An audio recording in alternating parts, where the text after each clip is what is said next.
嗨，大家好，我是坦平叔，今天是2025年3月15号。这一期咱们聊一聊叫川马新政。什么川马新政？就是川普、特朗普和马斯克在美国搞的这个叫新政。这个是网友开玩笑的说法，还有人说叫马斯克变法，但你实际上可以叫马斯克反腐运动，或者叫马斯克打虎行动。当然了，马斯克这一回是老虎苍蝇一起打，但好像也没打着啥，就到现在为止没有说把哪个老虎逮了进入司法程序，或者把哪个苍蝇逮住了，更像是一种运动。川马新政引起了大家的争议，川粉那是非常兴奋，但是也有人表示担忧。我在以前节目一直说啊，马斯克搞的反腐运动、新法、变法，我是支持的。我认为马斯克这个初衷是好的，为美国纳税人节约，是吧？精简那些机构，裁撤冗员。马斯克自己也说了啊，他要为美国一年要节约1万亿美元，这个都是好的。但是啊，随着时间的推移，随着马斯克的这些做法，我越来越怀疑，我是对马斯克开始持一些，至少我是不太看好，我也不太肯定他的做法，因为他就是一种叫运动式反腐，偏离了美国的立国之本。人家是法治社会，你把法治搁到一边，靠他的推特，靠他的 X 来反腐。作为过来人，作为还很多印度人，应该对这个一点都不陌生，对吧？简直都能预计到他下一步要干什么。毕竟在这一块，美国那真是个小学生，那印度那绝对是清场是遥遥领先，无论是理论上还是手段上面，还是路线上面，都比美国不知道高多少，高5倍吧。今天啊，我在网上看到石国鹏老师的讲座，这个石国鹏老师大家知道吧？非常幽默风趣，是那种开启民智的，应该是北京四中的一个老师。他的一个视频节目，他跟一个主持人两人在访谈连线，他就谈川马新政。石国鹏老师认为这是一场撕裂民主底线的商业冒险。在这个访谈里面，这个石国鹏老师他是以这个川马新政为题，犀利的解剖特朗普与马斯克联手的政治实验，将其定义为一场以企业逻辑颠覆国家治理的危险的游戏。这个石国鹏老师这个演讲不仅直指美国内政外交的深层裂痕，更撕开了民主制度在效率与正义间的脆弱的伪装。石国鹏老师一贯的幽默，这个语言犀利，就像手术刀般的精准，观点却像烈酒一样的呛人。那石国鹏老师在这个视频里面关于内政，他说商业暴君的效率至上迷思。石国鹏老师他是这么说的，他说毫不留情的将特朗普与马斯克的结合称为商人治国的极致体现。特朗普的破产史与马斯克的科技狂人形象被讽刺为6次破产者与税贷 CEO 的联姻。两人将国家视为超级公司，以裁员、砍预算、追逐盈利的商业模式重塑政府，成立政府效率部，宣称要革自己的命。然而，这种效率至上的逻辑，在石国鹏老师眼里本质上是对民主根基的一次背叛。这个川粉恐怕受不了了啊，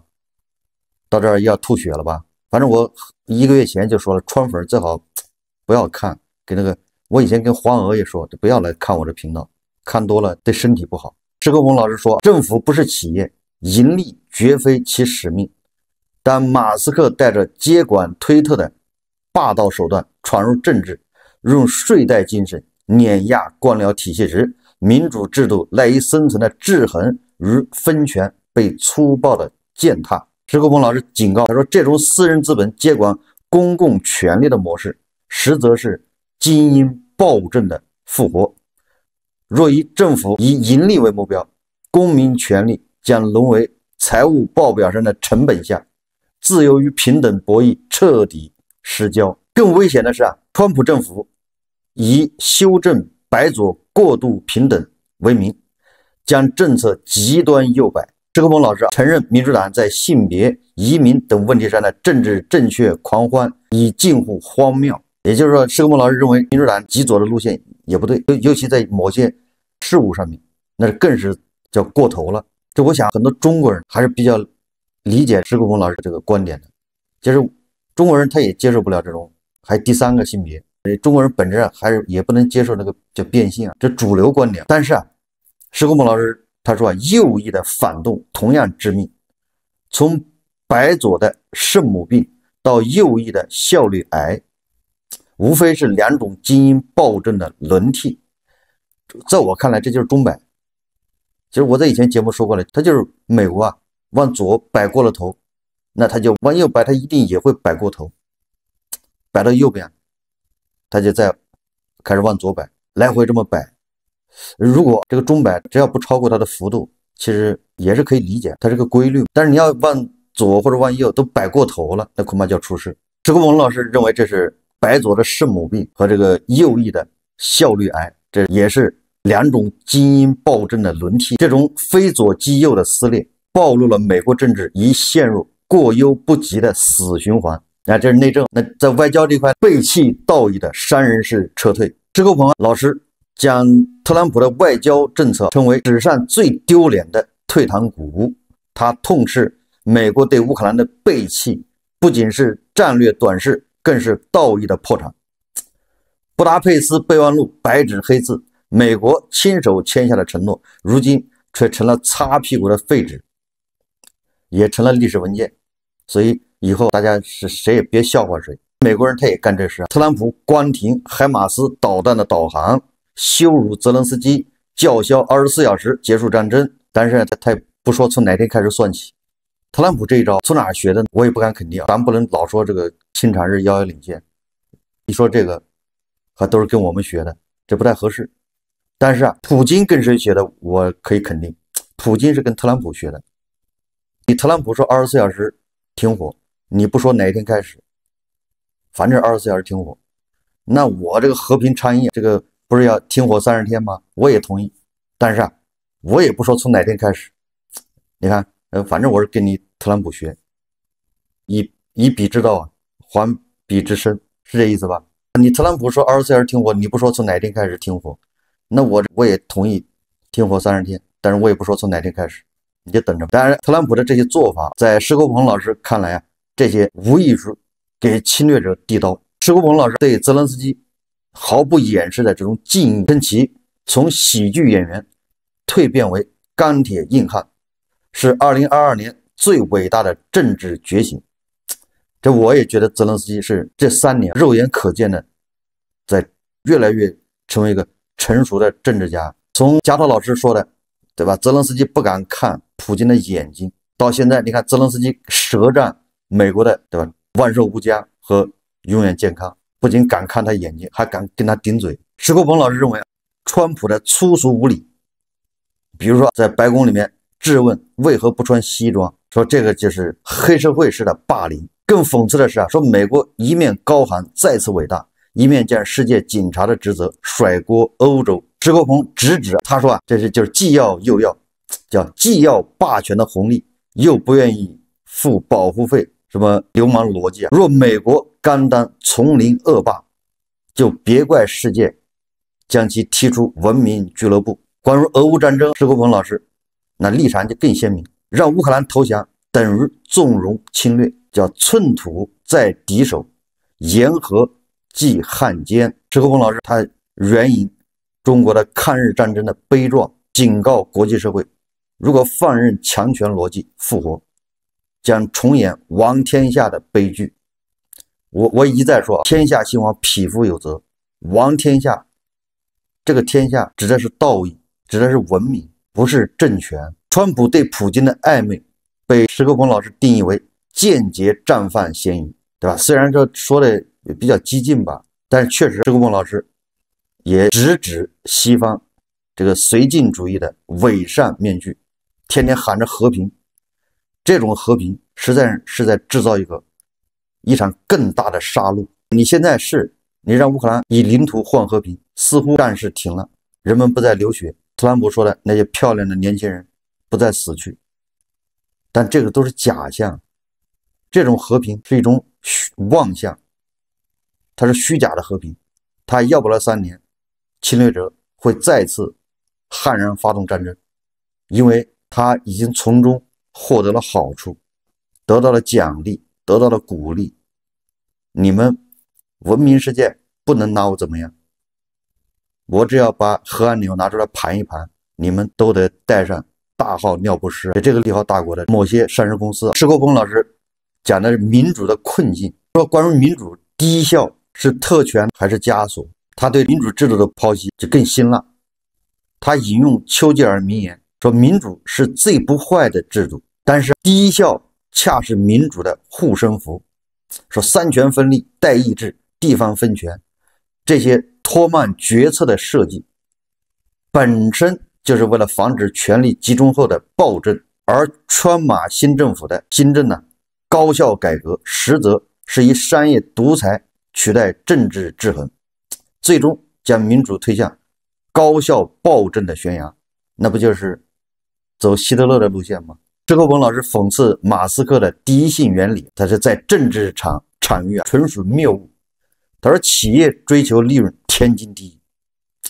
政府若以盈利为纲，下一步就该对公民征收人权使用费。某种程度上就是宋朝王安石跟欧阳修、司马光他们之间的争论。司马光就认为这政府你不能老想着赚钱，而王安石的变法就是为政府敛财，所以皇帝喜欢了，神宗皇帝很高兴，你帮我赚钱，我有了钱我就可以对西夏用兵打仗，收复失地。这个施国鹏老师激励的揭穿美国民主的虚伪性。他说所谓的民意代表实为精英游戏，他说参众两院不过是500个精英的密室交易，当川普以民意之名践踏制度时，然后这个施国鹏老师反问呢，他说若民主真由人民做主，苏格拉底怎么会被投票处死呢？最后施国鹏老师说，现在世界文明是在十字路口，是从零的重返还是继续前进？这个施国鹏老师演讲最终他的落脚入全球文明的这种前景以及他的担忧，他警告说若美国继续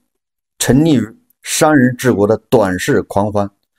世界将被迫重回弱肉强食的丛林时代。欧洲的觉醒，中国的摇摆，俄罗斯的帝国残梦，都在加剧这一危机。当正义沦为生意，文明注定崩解。大家看施国鹏老师的这个视频。大家好，非常感谢大家准时参与今天施老师的讲座。这是施老师2025年在国语的第一次分享的话题也是很多小伙伴非常感兴趣的话题。那我们现在就把时间交给施老师。谢谢Raymond。各位新老朋友，大家早上好、中午好、晚上好啊。我这边呢是北京时间的早晨7点钟，这个时间可能对分布在不同地区的朋友们不是说都特别友好，但我觉得只能是尽量紧着东西海岸能够勉强接受的时候吧。今天呢能跟大家一起在这儿再次见面、再次分享，也是我自己一个非常开心的事情。我用了这个题目呢，叫做川马新政啊。川马，这个川就是川普，马就是马斯克，是吧？首先我得说，因为我在原来写东西啊，或者说话的时候，经常是把这个川普总统的这个名字叫成特朗普啊。这个 TR 这个发音在中国过去的翻译都是特勒啊，这个发音是不是那个发音？因为好像原来我们这个翻译外国人的名字很多都是从苏联来的，就是从这个发音都是从俄语当中转过来的，俄语是没有这个音的，所以川普呢就经常被翻译成特朗普，这也无所谓啊，因为我们首先我们知道他是谁，然后知道他到底在做什么，这个非常重要。我之所以用了川马新政，把马斯克也搁里边，是因为马斯克虽然不是什么政治家，不是什么太重要的这个就是没有什么特别重要的从政经历，但是他在上台之后，当了这个政府销售部的部长，上台之后大刀阔斧的所作所为，确实给美国的内政带来了震撼性甚至是颠覆性的后果。所以我觉得首先呢，跟大家把这个名字就是解释一下，破一个题啊。叫川马新政，是因为他们上台到现在呢，从1月20号吧，今年1月20号上台到现在，我觉得是整整的40多天过去了，对吧？就是一个月多，还不到2个月的时候。那在这样的一个短短的时间里边，他们对于美国内政的，我觉得修正和对美国外交政策的，我认为叫改变，甚至叫革命，是让全世界都为之瞩目的。今天我可能重点会说外交方面的事儿啊，内政的可能会提到一部分，不会是我的主要的方向。